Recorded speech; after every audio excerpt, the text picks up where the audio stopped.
The U.S. Senate looked set to pass a $1.1 trillion spending bill, but it might need a few days to overcome procedural hurdles before voting on legislation that averts a government shutdown and ends jitters over major budget standoffs until next fall.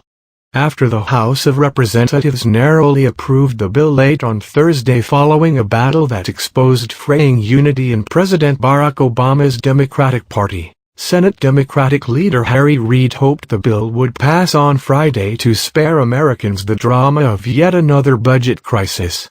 Reid and Senate Republican leader Mitch McConnell labored to steer the massive spending bill toward passage late Friday, but it was unclear whether they could get it done without delay. Any senator can hold up the vote.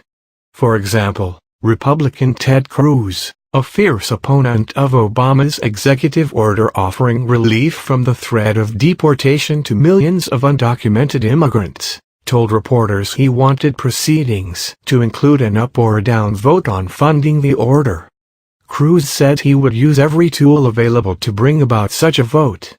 However, while there could be some opposition to the spending measure from both the left flank of the Democrats and some Republicans, it appeared it would garner the votes needed to overcome procedural blocks.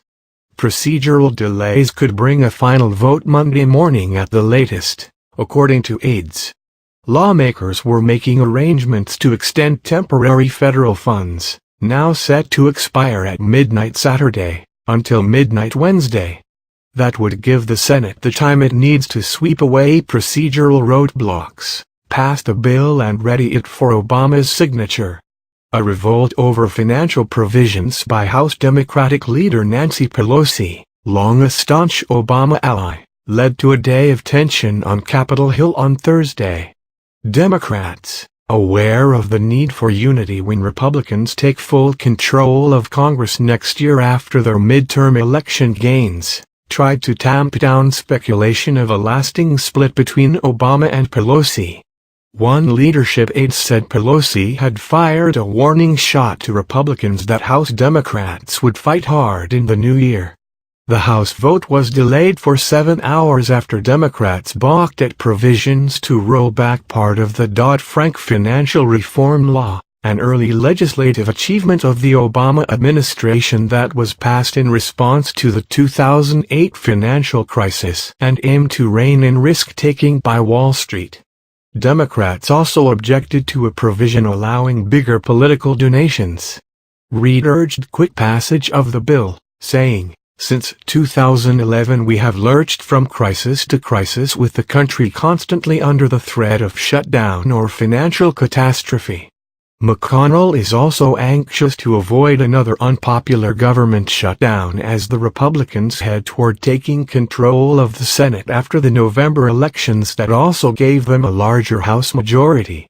The 1,603-page bill, negotiated by Republican and Democratic appropriators and leaders, blindsided some Democrats and drew their ire when they discovered it would roll back a provision of the Dodd-Frank law due to go into effect next year. That provision would kill planned restrictions on derivatives trading by large banks, allowing them to continue trading swaps and futures in units that benefit from federal deposit insurance and Federal Reserve loans. Playing down the divide. Democrats seeking to play down the Pelosi-Obama divide noted that the two actually were in agreement that the Dodd-Frank measure and some other Republican add-ons were objectionable, but differed on stopping the bill because of them. While Pelosi put up a spirited fight to kill the add-ons, she stopped short of trying to slay the spending bill late Thursday by demanding no votes by her Democrats. The battle was a warning to Republicans against further erosion of Dodd-Frank or the president's landmark health care law, said a House Democratic leadership aide. If such challenges arise next year, Pelosi said, should the president threaten a veto, the votes will be here in the House to sustain it. Democratic fervor against the Dodd-Frank provision was stirred up in part by Senator Elizabeth Warren, viewed as a possible 2016 presidential candidate. She repeatedly railed against it this week in Senate floor speeches that talked of Wall Street being allowed to gamble with taxpayer money, and that caught fire with many House Democrats. In the 219-206 House vote, 67 Republicans rejected the spending bill, largely because it failed to take action to stop Obama's immigration order. But that was offset by 57 Democrats who voted in favor. If passed by the Senate, the spending bill would fund all government agencies through September 2015, except for the Department of Homeland Security, which would get an extension only through February 27. That is the department mainly in charge of implementing the order announced by Obama last month.